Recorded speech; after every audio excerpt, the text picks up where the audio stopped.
Hello Gobs and welcome to another episode of RPG Horror Stories. It's been a while since I actually sat down and record something. I feel like I always say that in these episodes. But you guys aren't here to hear about my daily life. You're here to hear about the depravity of mankind. Now then, if you don't know who I am, I'm the Goblin King. Check my channel trailer. Short story, I like RPGs. That's it. I like reading about RPGs. I like reading RPGs. I like playing RPGs. That's the short and sweet version. And today we are reading RPG horror stories, as I have said. Now, for those wondering, I'm going to go on the subreddit, or my subreddit. I do see the stories in the YouTube comments, okay? So I will have a special, once I get one more story, I'll have a YouTube special from horror stories from the YouTube comments. So, that's what I'm doing. I'm going to read the stories, give my advice. You know the deal. You saw it in the title, that's why you clicked on the video. I don't have to explain anything to you. But remember, these stories may or may not be real. That is up for you to decide. I just feel like putting that in there. So take everything with a grain of salt. And same thing with what I say. Check the disclaimer and make sure you take my advice also with a grain of salt, okay? I try to be in the middle on a lot of these, but sometimes I get caught up in the moment, so whatever. But that is enough for the intro. Like I said, check the channel trailer, social media in the description. Let's get these stories on a roll.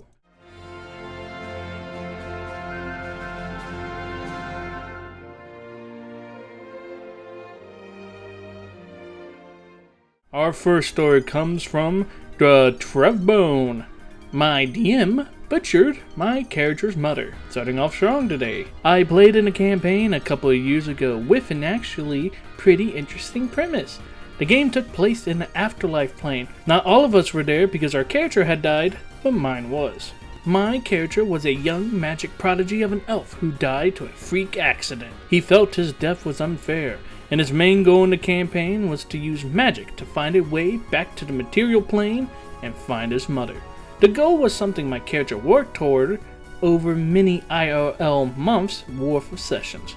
Eventually, he found a way to project himself to the material plane and sorta scry. He discovered that his mother had actually died as well.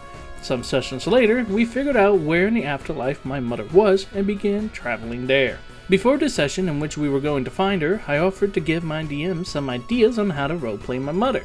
She was someone my character talked about many times throughout the campaign. It was honestly the most impactful part of my backstory.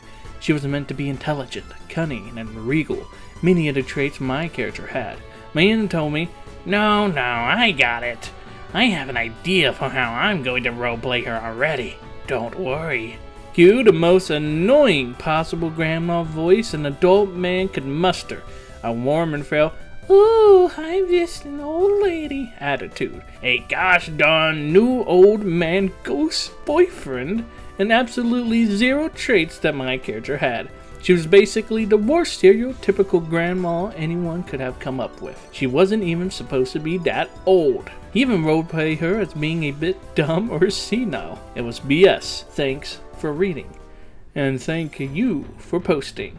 And I gotta agree, yep, that is the character butcher. Now, most people would like to say that whenever you hand character backstory NPCs or just NPCs related to your character in some fashion, that the DM has complete control over it.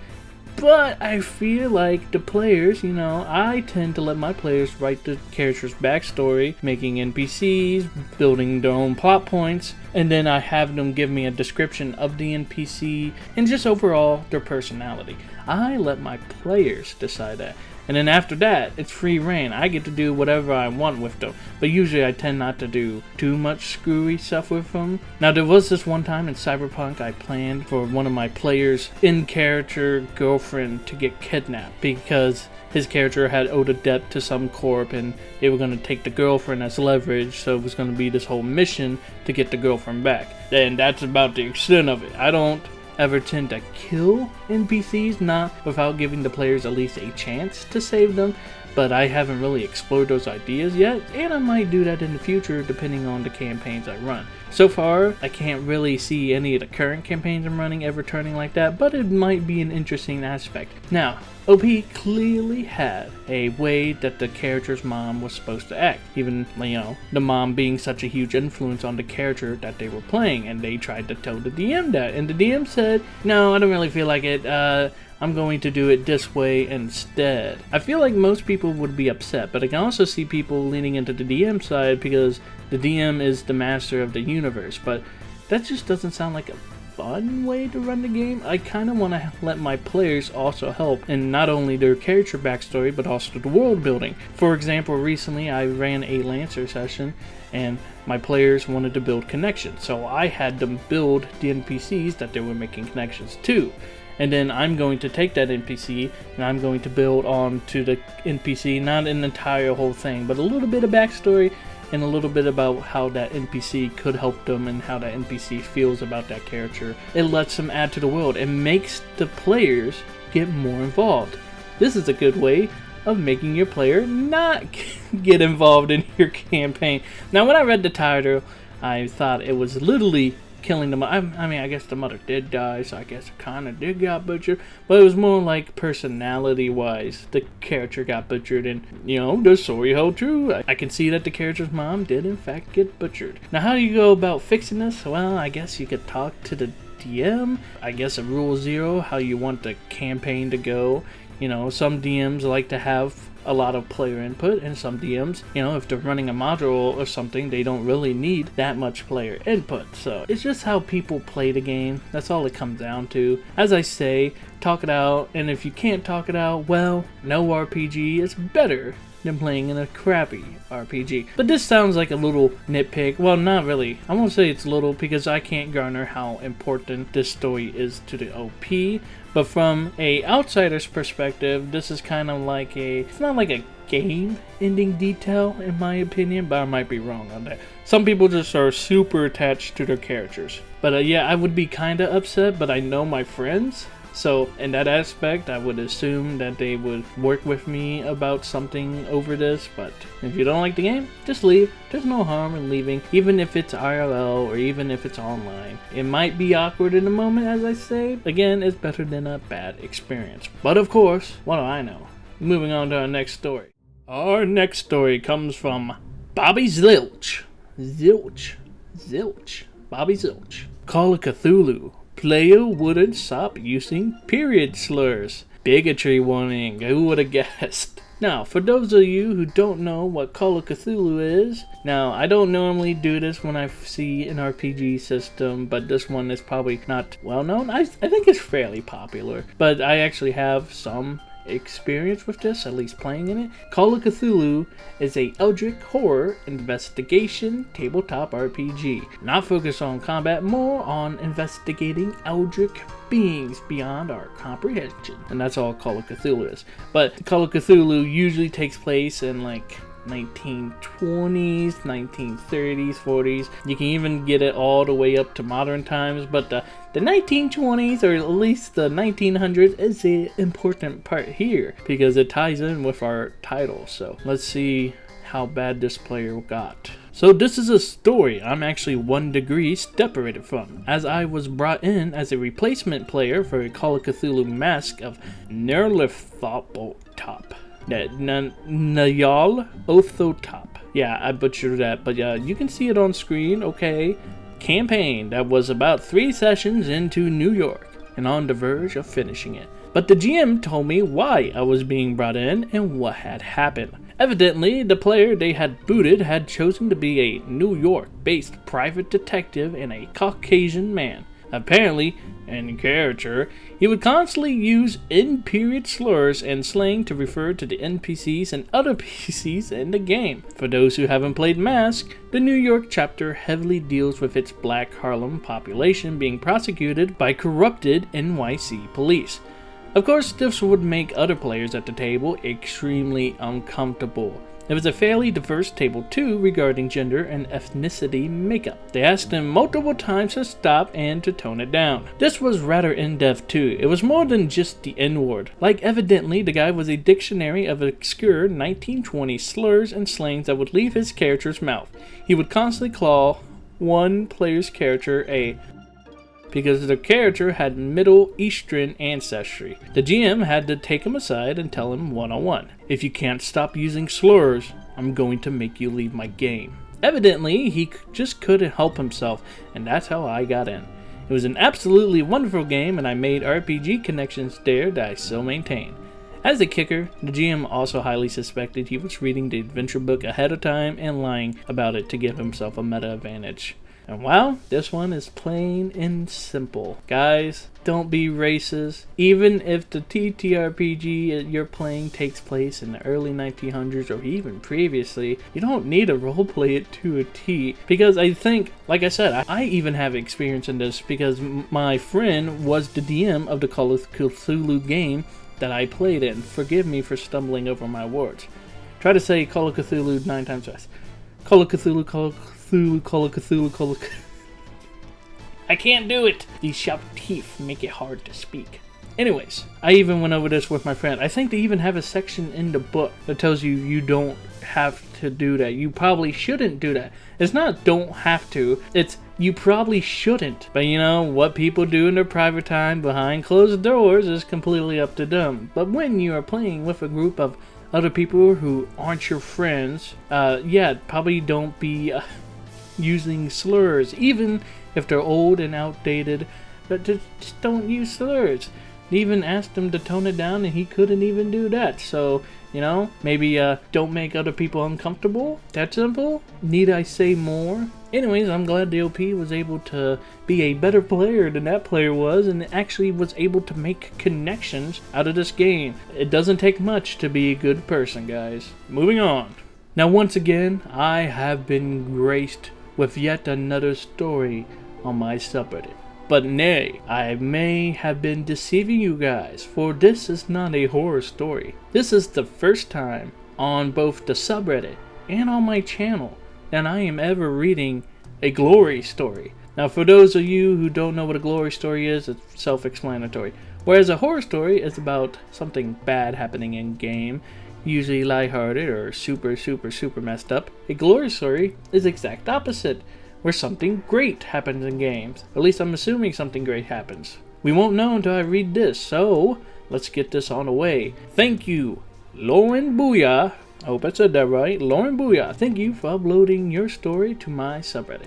And if you guys want your stories to be read as well, well, you can put it in the YouTube comments or you can go to the subreddit and post it there.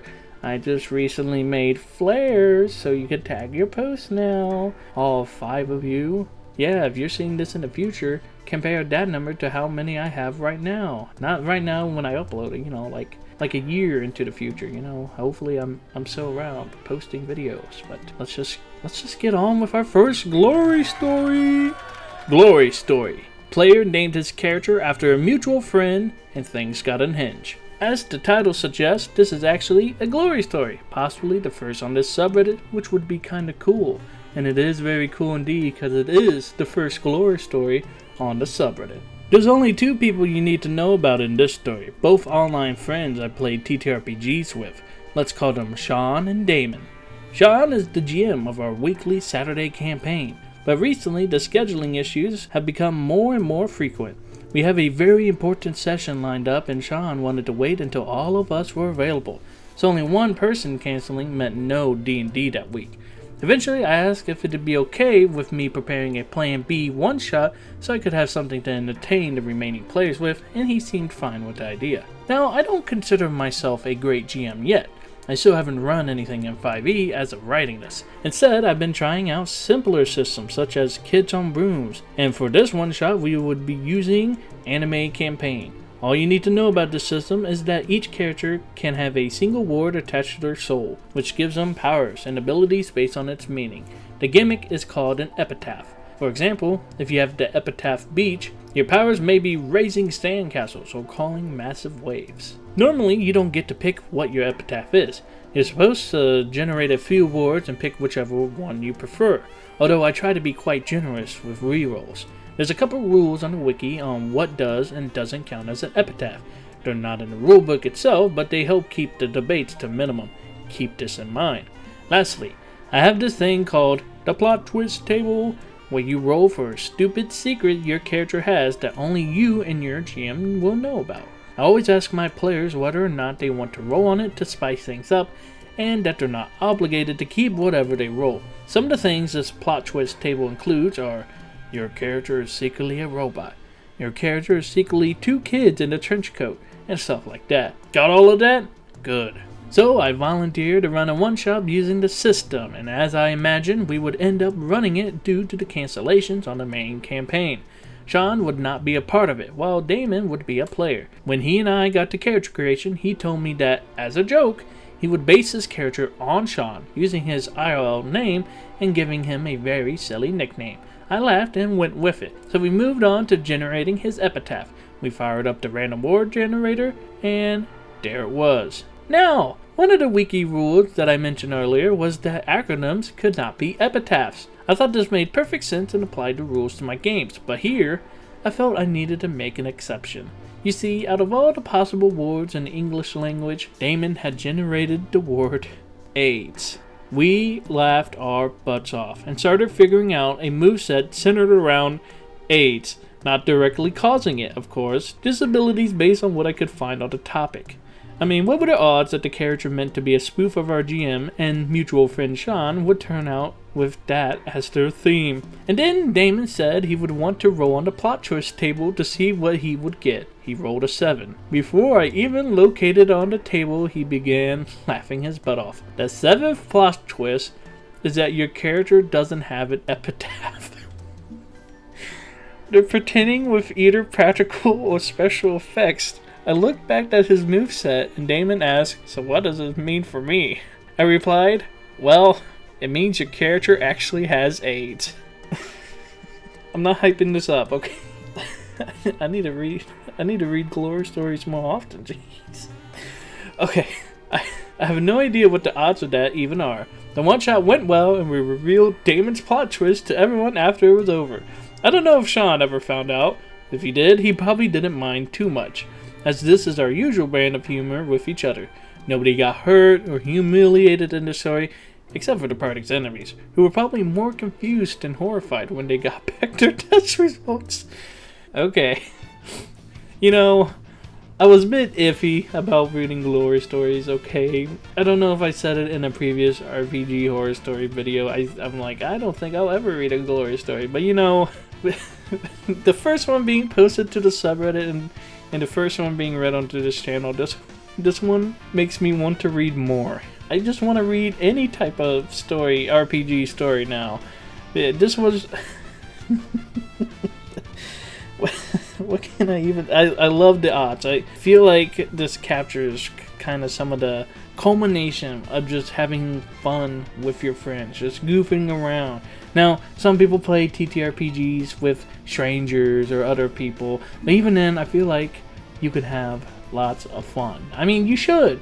That's what this whole thing is about. You take time out of your day to have fun. So no matter how serious the game ever gets, at least in character, I'm not talking about out of character serious stuff, I'm talking about like how serious the story is, you should always have fun.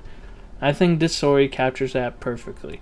It was just some people doing a one-shot, the main campaign got canceled, running this one-shot, you know, they were just palling around, having fun, and then rolling some dice, the odds just lined up so perfectly, and I really enjoyed this story. Truly, I'm not, like I said, I'm not trying to hype this up. You know, I'm happy every time someone interacts with the subreddit, or even leaves a comment on the YouTube channel.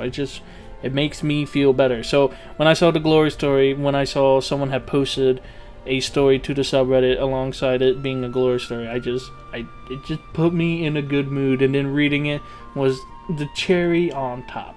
So thank you so much, Lauren Booyah. Booyah, am I saying that right? I'm sorry if I butchered it, but thank you very much for posting it on the subreddit.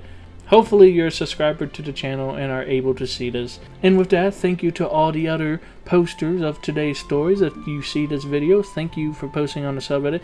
But with that, that is the end of our stories. What did you guys think? Did you have a favorite one? Do you have your own advice? Whatever the case is, make sure you leave a comment, like the video, subscribe, all the YouTube stuff. Once again, social media is in the description if you want to reach out to me. I hope you gobs have a lop of a day.